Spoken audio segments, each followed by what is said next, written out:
जो building inaugurate की है उस बिल्डिंग के अंदर जो है टीचर्स को ट्रेनिंग मिलेगी ताकि वो आगे जो नई नई चीज़ें इंक्लूड हो रही हैं, हायर एजुकेशन हो, स्कूल एजुकेशन, और ये जो आर्टिफिशियल इंटेलिजेंस का प्रोग्राम कॉन्फ्रेंस इन्होंने यहाँ पे इसका इनेकाद किया है, तो मुझे लगता है कि अब बहुत लेटेस्ट टेक्नोलॉजीज़ आई हैं जिससे हमारे बच्चों को पढ़ाई करने में काफ़ी फ़ायदा मिल सकता है। जैसे हमारे टाइम पे बड़े बड़े बैग, बड़ी बड़ी किताबें, मोटी मोटी, अब उन सब का जो है टाइम बच जाएगा बच्चों के पास, अब उन सब की ज़रूरत नहीं है, इसलिए हम आगे इस तरफ बढ़ रहे हैं। तो मुझे लगता है इसमें बच्चों की खुशकिस्मती है और बच्चों को इसका फ़ायदा लेना चाहिए, इससे आगे बढ़ना चाहिए, तरक्की करनी चाहिए। तो मैम, कल हमने देखा कि काफ़ी दिफा किया आपने जिस तरह से बीजेपी ने एलिगेशन लगाई थी, तो अब जो है क्रिटिसिज्म भी किया जा रहा है कि आपने बोला था हाल ही में कि 80% जो आपका मैनिफेस्टो था वो पूरा हुआ, तो आगे क्या लाएमल?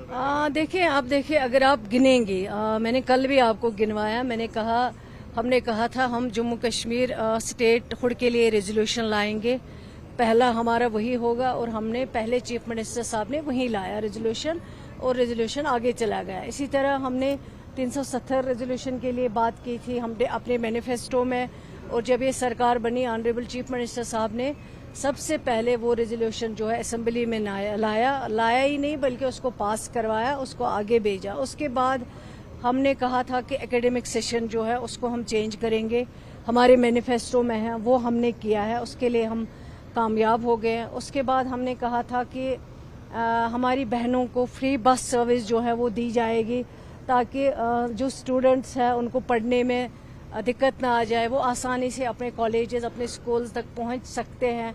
आज उन बस सर्विस से हज़ारों की तादाद में आपने भी देखा होगा बहनें जो है वो फ़ायदा लेती हैं। इसी तरह हमने कहा था ओल्ड एज विडो पेंशन को हम बढ़ाएंगे, हमने बढ़ा दिया, हमने ऑर्डर निकाला है, आज उनको इस पेंशन में ओल्ड एज हो, विडो हो, डिसेबिलिटी हो, उसमें इजाफा किया गया था।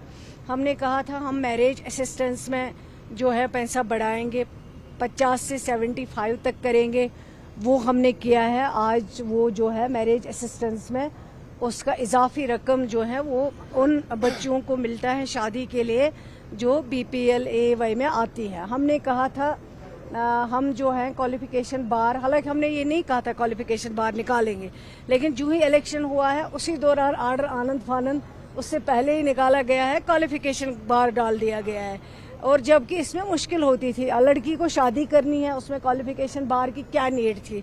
सरकार ने उस वक्त कहा कि ये क्वालिफिकेशन बार निकालेंगे, उस क्वालिफिकेशन बार को जो है चीफ मिनिस्टर साहब ने निकाला।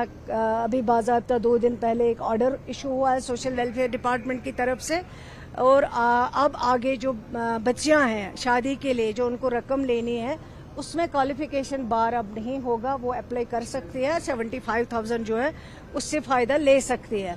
हमने कहा था जो CPOs एजुकेशन डिपार्टमेंट में काम कर रहे थे, जैसे हमने डेली वेजर्स की बात की है, आज पहली बार उमर अब्दुल्ला साहब की क़यादत वाली सरकार में CPWO को जो है परमानेंट किया गया है। आपने खुद वो प्रोग्राम देखे हैं जहां जम्मू में हमने 850 के करीब, लगभग 950 के करीब CPWOs को परमानेंट किया है एजुकेशन डिपार्टमेंट ने, ऑनरेबल चीफ मिनिस्टर साहब ने। उसके बाद इसी तरह कश्मीर में भी 400-500 लोगों को परमानेंट किया गया है।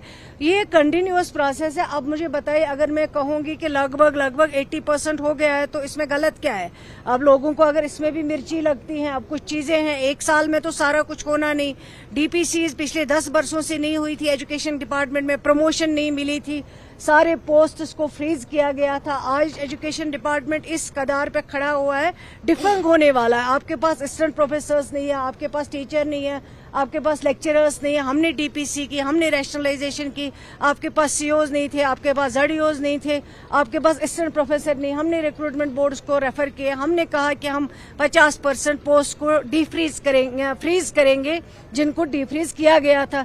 अब सकीना ये तो कहेगी 80%, तो अगर मिर्ची किसी को लगती है तो उसमें मैं क्या कर सकती हूँ? शुक्रिया। आप समाजी बहबूद की वजीर भी हैं, तो एक जानिब जो MLAs हैं अपनी सैलरी हाइक का रिवीजन का जो है मुतालबा करें, और जर्नलिस्ट बॉडीज जो है मुतालबा कर रही है, जोर पकड़ते जा रहे हैं कि जर्नलिस्ट बॉडीज की या जर्नलिस्ट जो है वर्किंग जर्नलिस्ट उनकी बहबूदी के लिए सरकार जो है कोई इक़दाम नहीं होता। जो सरकार को करना होगा, जो हमारे मीडिया के भाई हैं, जो भी जर्नलिज्म में काम करते हैं, अगर वो नहीं होंगे तो कोई भी चीज़ को आप आगे नहीं ले जा सकते, हमें उस चीज़ का एहसास है। मुश्किल हालात में काम करते हैं, कभी कुछ सिचुएशन को फेस करना पड़ता है, कभी कुछ सिचुएशन को फेस करना पड़ता है। सरकार इसके लिए सीरियस है और इंशाल्लाह जो भी पॉसिबल होगा विद इन हमारे लिमिट्स के अंडर जो होगा वो भी ज़रूर इंशाल्लाह उसको भी देखा जाएगा। शुक्रिया।